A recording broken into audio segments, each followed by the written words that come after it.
안녕하세요. 대리효도와 효도가 뭔지도 제대로 구분 못하는 남편과 결국 이혼을 하게 되었습니다. 저와 남편은 어릴 적에 한 동네에서 자란 사이였어요. 집안끼리 서로 알고 지내던 사이는 아니었지만 동네가 좁았다 보니 이야기는 몇 번 들어봤던 집이었죠. 게다가 시댁이 당시 동네에서 엄청 유명한 집이었거든요. 다만 좋은 쪽으로 유명한 건 아니었어요. 한동안 동네 사람들 입에 오르내리게 만든 사건이 하나 있었는데 그게 지금은 연락도 되지 않는 남편의 친아버지가 당시 다른 사람과 눈이 맞아서 야반도주를 해버린 사건이었죠. 그냥 바람나서 집 나간 거면 며칠 구설수에 오르내리다 말았을 일인데 문제는 눈이 맞았다는 그 상대방이 다른 사람도 아니고 저희 시어머니의 오촌이모 되는 분이라는 게 문제였죠. 학렬상 시어머니한테 이모이긴 하지만 나이 차이가 5살인가 밖에 나지 않았다고 해요. 동네가 좁았을 뿐 집성촌도 아니었고 그냥 우연찮게 한 동네 살았다 뿐이지. 사실 친척관계라도 시어머니와 그분이 집안끼리도 썩 친한 관계조차 아니었답니다. 시어머니도 남편도 그때의 사건에 대해선 입도 뻥끗하지 않는데도 제가 이 정도까지 알고 있다는 건 당시에도 어렸던 제가 이 정도로 자세하게 기억할 만큼 유명한 사건이었기 때문입니다. 아무튼 그 사건을 계기로 시어머니는 동네 사람들 보기 쪽팔려 어떻게 살겠냐며 어디 먼 동네로 이사를 가게 되었죠. 당시 제가 남편하고 나이차도 있었고 집안끼리도 친한 사이도 아니었다 보니 그렇게 이사를 떠나간 뒤로는 소식도 모르고 살아왔어요. 그런데 성인이 되면서 우연찮은 기회로 재회를 하게 되었던 거죠. 처음에 서로를 알아봤던 것도 아니었고요. 연애 시작 후 그냥 이런저런 이야기하면서 과거에 어느 동네 살았었다 하는 이야기를 나누다가 그때서야 남편 집안이 한 동네에 같이 살았던 그 소문의 집이라는 사실을 알게 되었어요. 저나 남편 두 사람 다 그때의 일은 전혀 개의치 않았습니다. 20년이나 더 지난 일이기도 하고 사실 남편 아버님이 잘못한 거지 시어머니는 따지고 보면 피해자나 마찬가지였잖아요. 게다가 저희 집도 남편네가 이사를 떠나고 얼마 지나지 않아서 더 좋은 환경에서 저를 공부시키겠다는 이유로 서울로 이사를 했어요. 어릴 적에 살았던 그 동네는 더 이상 저희한테는 아무 관련이 없는 동네나 마찬가지였으니 저희가 연애를 하는 데 있어서 그때의 일이 저희 관계에 영향을 주는 일은 없었죠. 아니, 없다고 생각했다는 말이 더 맞는 말이겠네요. 남편과 연애를 시작하고 1년쯤 지났을 때 양가에서 저희가 연애를 하고 있다는 사실을 알게 되었습니다. 저나 남편이나 결혼할 나이이기도 했고 저희 집에서도 제가 연애한다는 걸 알게 되니 이번에는 결혼을 하는 거냐며 알게 모르게 압박을 주기 시작했죠. 마침 그때쯤 남편도 저와 결혼을 하고 싶다는 이야기를 꺼내왔고요. 저도 남편이랑 연애하면서 결혼에 대해서 진지하게 생각해봤던 적도 몇 번 있었다 보니 그렇게 자연스럽게 결혼 준비를 시작했어요. 시어머니도 아들이 결혼한다니 엄청 기뻐하셨는데 문제는 처음 결혼 허락을 받는다고 인사를 드리러 갔던 날 저희가 같은 동네에 살았다는 사실을 알게 된 순간부터 시어머니의 반응이 180도 달라졌습니다. 남편 딴에는 인연도 이런 인연이 없다는 식으로 너스레를 떨면서 꺼낸 말이었는데 시어머니 입장에서는 그때의 그 과거가 동네 사람들 입에 오르내리던 그 시절이 트라우마처럼 남아있었기에 결코 환영을 할 수 없었던 상황이었던 거죠. 저야 워낙 꼬맹이 시절이었으니 그렇다 치더라도 저희 부모님은 시어머니와 같은 세대였고 시어머니 입장에서는 사실관계를 떠나서 당신을 두고 뒤에서 호박씨를 까던 동네 사람들 중에 한 명처럼 느껴졌을 테니까요. 그날 대놓고 이 결혼을 허락 못한다는 식으로 말을 하지는 않으셨지만 저희 집과 사돈을 맺기 꺼려한다는 느낌을 받았어요. 이제 결혼은 물 건너갔구나 그런 생각까지 들었습니다. 연애하는 내내 본인은 아니라고 부정했지만 시어머니를 향한 남편의 애틋함은 남달랐거든요. 어머니가 아버지도 없이 혼자 힘으로 나를 키우는데 엄청 고생하셨다 하는 이야기를 몇 번 했었고 나도 이제 다 컸으니 어머니가 이제 당신 행복을 찾으시면 좋겠다는 식으로 자주 말을 했었어요. 만약에 시어머니가 이 결혼은 허락할 수 없다고 나오면 아마도 남편은 시어머니 뜻을 거스르지 못하겠구나 싶었고 상견례 날짜를 정해야 하는데 도통 날짜를 주지 않았던 시어머니를 보니 제 예상이 어느 정도 맞았구나 싶었어요. 하지만 제 예상을 깨고 남편은 저와의 결혼을 포기하지 않았고 시어머니를 설득해냈습니다. 자식 이기는 부모 없다고 결국 결혼을 허락해 주셨어요. 그렇게 양가 상견례를 하게 되었죠. 상견례 당일 시어머니는 콕 집어서 다른 건 몰라도 그때 당시 같은 동네에 살았던 사람들은 되도록 결혼식에 부르지 않았으면 좋겠다는 식으로 먼저 말을 꺼내왔어요. 저희도 얼마 지나지 않아서 이사를 갔고 아직까지 연락을 하고 지내는 사람들은 없으니 크게 걱정 마시라는 친정어머니의 대답을 듣고 시어머니도 많이 안심하는 눈치였습니다.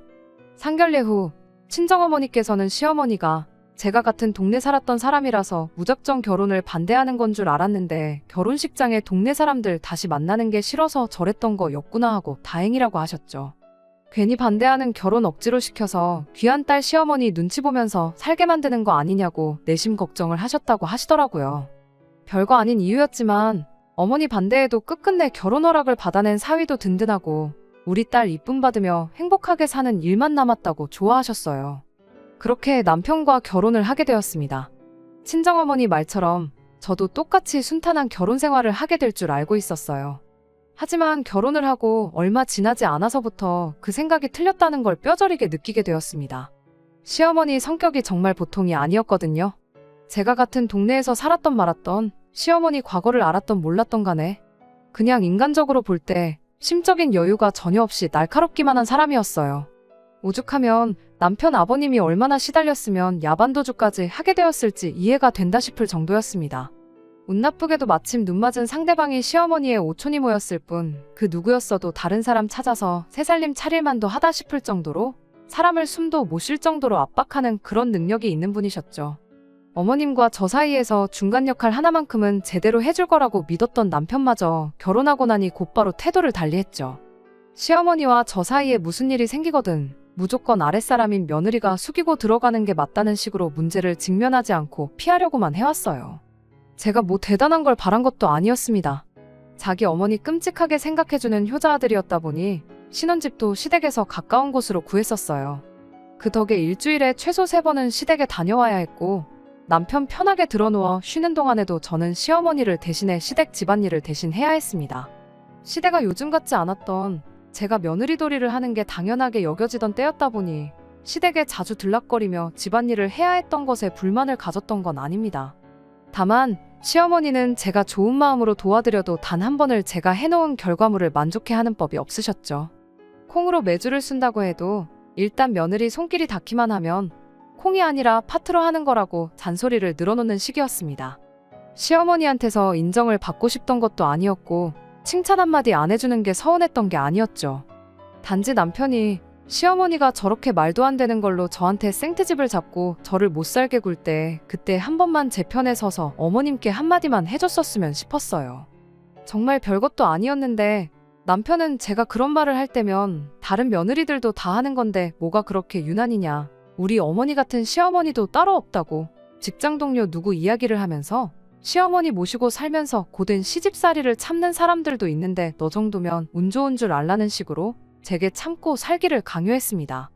참고 넘어가서 끝날 일이었으면 참았겠죠.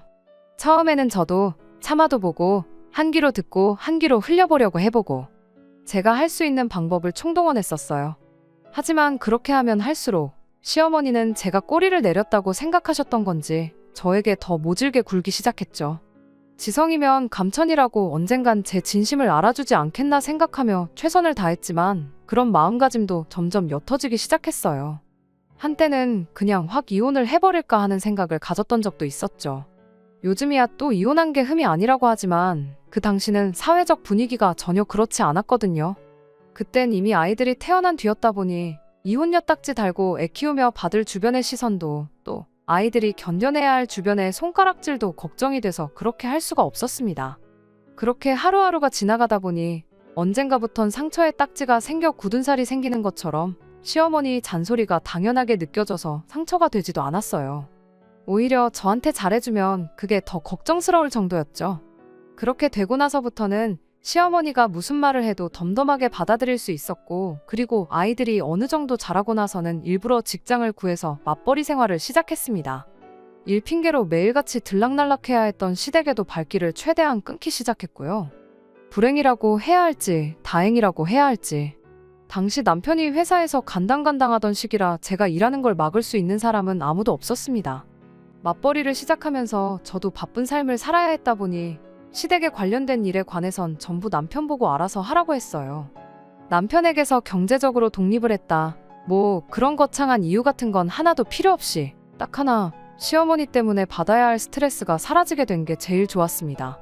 다만 맞벌이하면서 경제적으로 조금 숨통이 트이게 되니 남편이 시어머니한테 물심양면적으로 퍼주는 건 열받는 일이긴 했네요. 그래도 이제 나도 버니까 그냥 그 얼마 안 되는 벌이로 내면의 평화를 샀다고 생각하자 하고 말기로 했습니다. 그렇게 지금까지 여태껏 잘 살아왔어요. 매주 몇 번씩 시댁 가서 시달리고 잔소리 듣고 하는 일이 없으니 시어머니와 관계도 그럭저럭 나쁘지 않았죠. 물론 거기에는 남편이 매달 100만 원씩 퍼주던 금전적인 지원이 있기도 했지만 만족스러운 나날들이었어요. 아이들도 엇나가지 않고 제 속 한번 썩히지 않고 착하게 자라주었고요. 그런데 지난해 여름부터 다시 시어머니한테서 전화기에 불이 나게 연락이 오기 시작했습니다.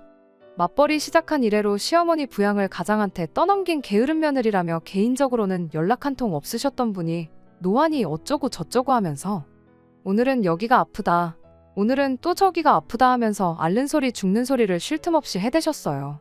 예전이었다면 꼼짝도 못하고 앓는 소리 끝까지 다 들었겠지만 저도 예전에 제가 아니었으니 한마디 했죠. 어머님 아프시면 병원에를 가셔야지 저한테 전화하신다고 아픈 게 없어지냐고요. 집 근처에 병원이 없는 것도 아니고 큰 병원 가고 싶으면 애들 아빠한테 연락하셔서 한번 날 잡고 다녀오시라 했습니다. 하지만 이런 제 대답에도 시어머니는 아랑곳하지 않고 몇 날 며칠을 몸이 안 좋다는 이야기로 계속해서 전화를 해대셨어요. 견디다 못한 제가 남편한테 어머님 모시고 병원 좀 다녀와 보라고 일하는데 전화 받는 것도 이제 눈치 보여서 못하겠다고 한마디 했습니다. 남편 직장 특성상 중간에 시간을 비우기가 어려운 상황이라는 건 저도 알고 있었어요. 그에 비해 제 직장은 일하는 중간에 개인 시간을 활용하는 데 있어서 상대적으로 탄력적인 부분이 있었고요. 게다가 남편은 대중교통을 이용해서 출퇴근을 하고 있었고 그 덕에 차는 제가 쓰고 있었기도 했거든요. 말은 그렇게 했지만 남편이 부탁하면 한두 번쯤은 시간 내서 어머님 모시고 병원에 다녀올 생각도 갖고 있었죠. 하지만 남편은 무슨 고집이었는지 저한테 병원의 병 이야기도 꺼내지 않았습니다. 처음엔 저도 남편이 시어머니가 꾀병을 부리고 있다고 생각하고 있나 보다 하고 대수롭지 않게 여겼습니다. 하지만 시어머니의 앓는 소리는 끝나지 않았어요. 오히려 하루에도 두세 번씩 전화가 오는 등 더 심해지기 시작했습니다. 남편이 부탁해오길 기다리다간 제가 제명에 못 살 것 같아서 결국 제가 포기하고 시어머니한테 병원 예약해 놓을 테니 저랑 한번 다녀오시자 말을 꺼냈습니다. 그런 제 제안에 시어머니는 너는 눈치가 없는 거냐 아니면 알고도 모르는 척을 하는 거냐 하면서 한마디를 하더군요. 저도 마지못해 가자고 꺼낸 말이었고 본인이 안 가겠다는데 제가 억지로 끌고 갈 필요도 없어졌으니 오히려 잘 됐구나 싶었죠. 길게 설명할 것도 없이 그럼 병원에 가야 할 정도로 아프신 건 아닌 것 같으니 그렇게 알겠다고 말하고 그냥 전화를 끊어버렸어요. 성한 곳이 하나도 없이 여기저기 다 아프다 하시면서 병원은 안 가시겠다는데 제가 뭐 어떻게 해드릴 수 있는 게 없잖아요? 병원 모시고 가겠다는 말 정도면 충분히 제 할 도리는 다 했다 싶었고 그 뒤로 시어머니한테 걸려오는 전화는 전부 무시해버렸습니다. 이따금씩 전화 한 통 받아서 병원 가시고 싶으면 그때 전화하시라고 대답하기도 하고 바빠서 통화 못한다 그러고 다시 끊어버리는 식으로 시어머니와 전화통화를 최대한 피했어요. 이것도 처음엔 말 못할 만큼 스트레스였는데 워낙 시어머니 이러는 거에 이골이 났다 보니 익숙해지더라고요. 나중에는 제가 너무했나 싶은 죄책감마저 사라지더군요. 그런데 시어머니가 그동안 그렇게 몸성한 곳이 없다고 불평을 하던 게 사실은 제 입에서 직접 모시고 살겠다는 그 말 한마디를 듣기 위해 꺼낸 밑밥이었다는 걸 알게 되었습니다. 저런 식으로 시어머니 연락을 피하기 시작한 지 2달이 조금 안 되었을 때쯤 남편이 저한테 합가 이야기를 먼저 꺼내왔거든요. 어머니 몸이 예전 같지가 않으신 것 같은데 이제 우리 집에서 모시고 살면 어떻겠냐고 말이죠. 난데없는 합가 제안에 어이가 없었죠. 이제 애들 둘 다 대학 보내고 저도 제 나름의 커리어 쌓으면서 편하게 살 때가 되었는데 내가 무슨 부귀영화를 누리자고 이제 와서 시어머니를 모시고 살겠냐고 직설적으로 대답했어요. 애들 대학 보내고 이제 제 인생 사는 건 둘째치더라도 그동안 시어머니와 저희 관계를 생각해보면 가당치도 않은 이야기였기도 했고요. 그런데 남편 반응이 정말 어이가 없었습니다. 제가 그렇게 나올 거라고는 생각도 못했다는 표정으로 아무 말도 못하고 멀뚱멀뚱 저만 쳐다보고 있더라고요. 뭘 사람을 그런 표정으로 보고 있느냐고 여태까지 어머님하고 나하고 관계 생각해보면 당연한 거 아니냐고 따져 물었더니 뭐가 마음에라도 안 드는 것 마냥 어금니만 꽉꽉 깨물고 있다가 입을 열더군요.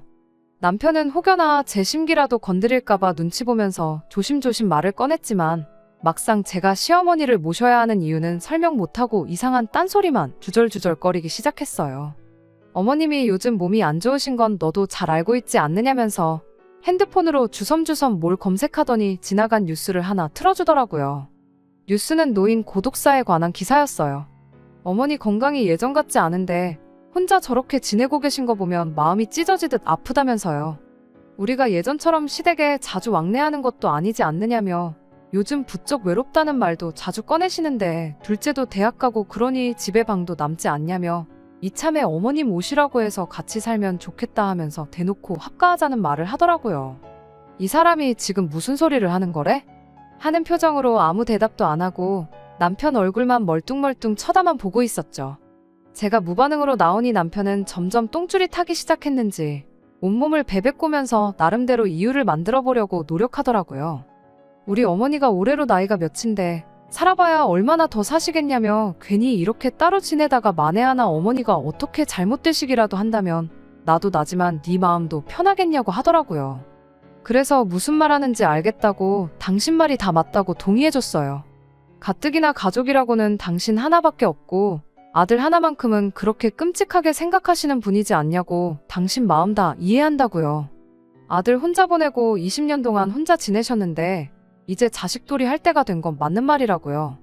똥마려운 강아지 마냥 온몸을 베베꼬면서 이 말 저 말 짜내기만 하던 남편 얼굴 표정이 입에 귀에 가서 걸리는 게 다 보이더라고요. 일단 첫째가 내년에는 군대를 가야 할 테니 그 방을 비워서 어머님 쓰라 그러고 애들은 그때까지 한 방을 쓰게 해야겠다면서 짐부터 빼야겠다고 하길래 애들 짐을 왜 빼냐고 당신 짐이나 빼라고 한마디 해줬습니다. 남편이 안방을 비워드리자는 거냐고 그럼 우리는 어디서 자냐고 묻길래 안방을 비우긴 뭘 비우냐고 했죠. 방에 가서 당신 짐이나 빼오라고요. 일단 급한 것만 챙겨서 시댁으로 가라고 나머지는 집 가까우니까 당신이 와서 직접 챙겨가던지 하고 빠른 시일 내로 짐 전부 다 빼라 그랬어요. 남편이 어머님 모시는데 내 짐을 왜 빼냐고 하길래 어머님 모시고 살고 싶다고 당신이 당신 입으로 말하지 않았냐고 바로 대답해줬네요. 아무리 첫째가 군대를 가도 그렇지 오빠하고 여동생하고 한 방을 쓰게 만드는 게 말이나 되냐고요. 혼자 지내시는 어머님이 걱정되면 당신이 직접 가서 모시면 되는 거 아니냐고. 나도 당신 이야기 들어보니 우리 친정부모님 생각이 나서 안 되겠다고. 애들 독립할 때까진 내가 어떻게든 참고 견뎌볼 테니 당신 장인 장모는 걱정하지 말라고 했어요. 내가 자식이니까 두 분은 내가 모실 테니 당신은 시어머니 불편한 거 없게 잘 모시고 원 없이 효도해드리라고요. 남편은 자기가 하는 말을 제가 제대로 이해를 못한 것 같다며 모시고 산다는 게 내가 어머니 집에 들어가 산다는 게 아니고 어머니를 우리 집으로 모시는 거라고 설명을 하더라고요. 그래서 제가 남편한테 이 집이 당신 혼자 사는 집이냐고 우리 네 가족 다 같이 사는 우리 집인 거 모르냐고요. 그런 중요한 일을 혼자 결정하는 것도 어이가 없고 싫다는데도 꼭 모셔야겠다고 하는데 이 일로 가족들끼리 얼굴 불키를 만드는 것보다 당신 혼자 어머님 댁에 들어가서 사는 게 훨씬 더 좋은 방법 아니겠냐고 한마디 해줬습니다. 남편이 제 말에 꼬투리를 잡더니 그럼 이 집이 네 혼자 집이냐고 애들 의견도 한번 들어보자고 하면서 언성을 높이더니 방에 있던 애들을 거실로 다 불러내는 겁니다. 안방에서 남편하고 이야기를 나누고 있긴 했지만 애들도 눈치가 있으니 무슨 이야기 하는지 대충은 알고 있었을 거예요. 거실에 모이자마자 하나같이 입을 모아서 할머니랑 같이 살고 싶지 않다고 딱 잘라서 말을 해주더군요. 어머님이 그래도 손주인 애들한테는 저한테 하는 거와는 다르게 참 잘해주시긴 했어요. 남편도 그걸 알고 그걸 믿고 애들한테도 의견을 물어보자고 했던 거였겠죠. 다수결로 저를 찍어 누를 수 있다고 믿었나 본데. 잘해주신 건 잘해주신 거고 애들도 커가면서 제가 시어머니한테 어떤 대우를 받으며 지냈는지 그리고 남편이 시댁에 가서 얼마나 아무것도 안 하고 저 혼자만 부려먹었는지 직접 두 눈으로 보고 커왔으니 시어머니를 이 집에 모셔서 함께 살게 된다면 집안 분위기가 말도 못하게 삭막해지겠다는 걸 누구보다 잘 알고 있었습니다. 그리고 뭐 아무리 첫째가 곧 군대를 간다고 해도 2년도 안 되는 짧은 기간인데 방 하나를 시어머니한테 비워주고 아무리 남매라고 해도 20살이 넘었는데 여태껏 따로 방 쓰다가 다 커서 방 하나를 같이 써야 한다는 사실도 엄청 싫었을 거예요. 남편이 할머니 모시고 사는데 불만이 있냐 없냐를 묻기도 전에 딱 잘라서 대답을 해주는데 제 속이 다 후련하더라고요. 남편이 할머니가 니들한테 그동안 얼마나 잘해줬는데 니들이 그럴 수가 있냐며 배은망덕하다고 입에 개거품을 무는데 딸아이가 남편한테 한마디 하더군요. 할머니가 자기들한테 잘해주셨던 만큼 엄마인 저에게도 똑같이 잘해주셨으면 반대 안 했을 거라더라고요. 할머니랑 같이 산다고 해서 아빠가 이 집에서 달라질 건 없지만 엄마는 아니지 않냐고요. 매일 엄마가 할머니한테 시달리면서 살게 뻔한데 그걸 알고도 모시고 살자고 하면 그거야말로 엄마한테 배은망덕한 자식이 되는 거 아니겠냐는데 20살 딸아이 말 한마디에 아무 반박도 못하고 아무 말도 못하는 남편을 보니 정말 그 맛이 깨소금 맛이었네요. 남편한테 애들 생각도 나랑 똑같은 것 같은데 더 이야기할 게 있냐고. 짐 챙기는 거 도와줄 테니까 베란다 가서 가방이나 꺼내오라고 했네요. 세상 다 잃은 표정으로 멍하니 있더니 가방 꺼내오라는 말에 혼자 급발진을 해서는 악담을 쏟아내기 시작하더군요. 너는 안 늙는 줄 아냐. 애들이 뭐를 보고 배우겠냐고. 나중에 너도 똑같이 보살핌이 필요할 때 오늘 일을 후회하게 될 거다 하면서요. 당신 여태 누구랑 대화하고 있었냐고. 어디 혼자서 딴 데 다녀왔냐고 바로 받아쳐줬죠. 당신은 당신 소원대로 시어머니 모시고 나는 친정부모님 모시겠다고 하지 않았냐. 당신이 원하는 대로 자식이 부모 책임지는 모습을 보여줬는데 혼자 딴소리를 하고 있냐고요. 애들 앞에서 이 문제로 나도 더 투닥거리기 싫으니 얼른 가서 짐이나 싸라고 했습니다. 짐 싸는 거라도 도와주려고 했는데 이제 도와줄 마음도 싹 사라졌으니 혼자 하라 그러고 저 혼자 밖으로 나왔습니다. 애들이 같이 가자고 따라 나오려고 했는데 그래도 애들 아빠인데 너무 비참해지지 않을까 싶어서 따라 나오지 말라고 했죠. 저 혼자 밖에 나가서 바람 좀 쐬면서 이런저런 생각을 많이 했어요. 남편이 조금 불쌍하다 싶기도 했지만 또 제가 참고 넘어가 봤자 같은 일로 골머리 썩을 게 뻔한데 그냥 더는 생각하지 않기로 했죠. 그러던 중에 애들한테 전화가 왔어요. 집에 빨리 좀 와야겠다고요. 저 나가자마자 남편도 곧바로 밖에 나갔는데 집에 할머니를 모셔왔다네요. 부랴부랴 집에 들어가 보니 시어머니가 현관문에서부터 저를 아주 잡아먹을 듯이 노려보고 있더군요. 어쩐 일로 오셨냐 물으니 어디 감히 마누라가 남편을 내쫓을 수가 있냐며 다짜고짜 제 머리채를 낚아채더군요. 난데없는 상황에 당황스러웠는데 다행히 애들이 뜯어말려줘서 금방 풀려날 수 있었습니다. 그 와중에도 남편은 지 엄마 뒤에 숨어서 팔짱 끼고 이 상황을 지켜보고 있더군요. 당해도 싼이 당한 거라는 표정을 짓고 있으면서요. 저도 며느리이자 애들 엄마로서 그러면 안 된다는 거 인정하지만 머리채까지 잡힌 마당에 20년 넘는 세월 쌓여왔던 감정이 폭발해서 한마디 했어요. 그럼 뭐 남편을 내 손으로 내쫓을 게 아니라 어머님처럼 제 발로 집 나가게 만들었어야 했었던 거냐고요. 시어머니 잊고 싶은 아픈 기억을 후벼판 건 제가 100번 잘못한 게 맞습니다. 시어머니도 제가 저렇게 나오니 충격이 컸었나 봐요. 어쩔 줄 몰라 하면서 저한테 고래고래 소리 지르다가 너 같은 걸 며느리로 들인 내 잘못이다 외치며 빠른 시일 내로 이혼 서류 작성해 보내줄 테니 마음의 준비나 단단히 하고 있으라고 큰소리치고 남편 데리고 나가셨죠. 한바탕 전쟁통을 방불케 하는 상황을 겪고 나니 온몸에 힘이 쭉 빠지더군요. 애들이 제 편을 들어주면서 괜찮다고 하긴 했지만 여태껏 참고 견뎌온 결혼 생활의 종지부를 이렇게 찍게 되는구나 싶어서 망연자실했습니다. 이혼하는 게 두렵지는 않았습니다. 말 맞다나 재산이야 공평하게 반반 나누면 그만이고 애들도 다 커서 자기 앞가림은 할 수 있는 상황이었고 친정부모님도 계시고 저도 제 직장이 있는데 먹고 사는 걱정은 하나도 되지 않더군요.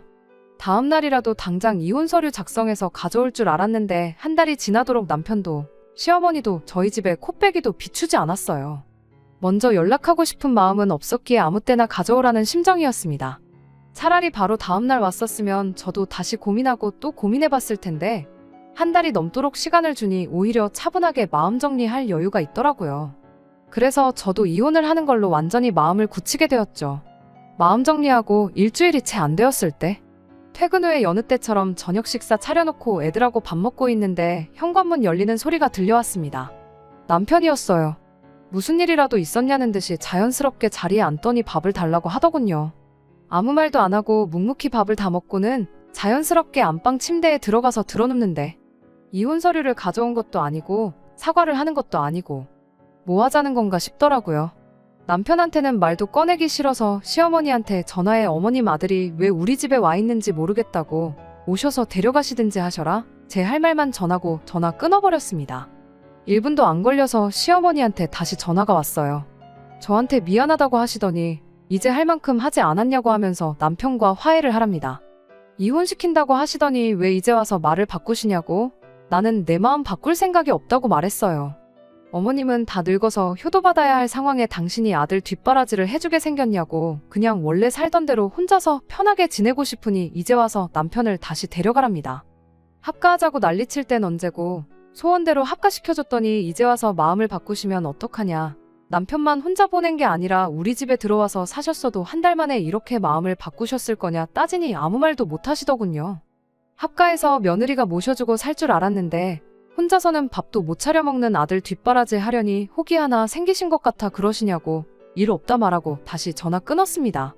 그 와중에 아무 일도 없었던 것처럼 방에 들어가 있던 남편이 제가 통화하는 내용을 들었는지 갑자기 뛰쳐나와선 너는 시어머니한테 말버릇이 그게 뭐냐고 저한테 화를 내더라고요. 싹싹 빌어도 모자랄 판에 정신 못 차리고 저러는 걸 보니 역시 괜히 마음 약해져서 남편을 다시 받아주지 않기를 잘했다 싶었죠. 그날 어머님이 내 머리채 잡고 폭언을 했던 것 말고도 여러 가지 증거도 가지고 있으니 좋은 변호사부터 알아보라고 했어요. 처음 말했던 대로 이혼 서류 작성해서 가져오면 소송까지는 가지 않겠다고 단호하게 말했죠. 남편은 씩씩거리더니 다시 집을 나갔어요. 그리고 며칠 뒤에 말했던 대로 이혼 서류를 가져왔고 얼마 전에 결국 남편과 이혼 서류 접수하고 길고 긴 결혼 생활의 종지부를 찍기로 했습니다.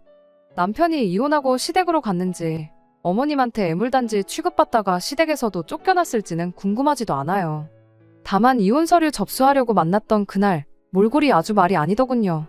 조강지처 말이라도 잘 들었으면 적어도 저렇게 어디 가서 애물단지 취급은 받지 않았을 텐데 싶었어요. 그간 살아온 정이 있으니 저 사람이 어디 가서 밥은 제대로 얻어먹고 다닐지 걱정이 되긴 했는데 마음 굳혔으니 더 이상 신경 쓰지 않으려고 합니다. 저는 충분한 기회를 줬었고 남편은 그걸 제 발로 차고 나갔으니 그 값은 자기가 치러야겠죠. 우리 아들도 군대 다녀와서 몇 년 뒤면 결혼을 하겠다고 하겠죠. 저도 누군가에게는 시어머니가 될 사람입니다만 적어도 제 시어머니 같은 사람만은 되지 말아야겠어요. 이렇게 모든 게 다 끝나고 나니 적어도 제 마음 하나만큼은 홀가분하네요. 끝까지 들어주셔서 감사합니다. 오늘의 사연은 여기까지입니다.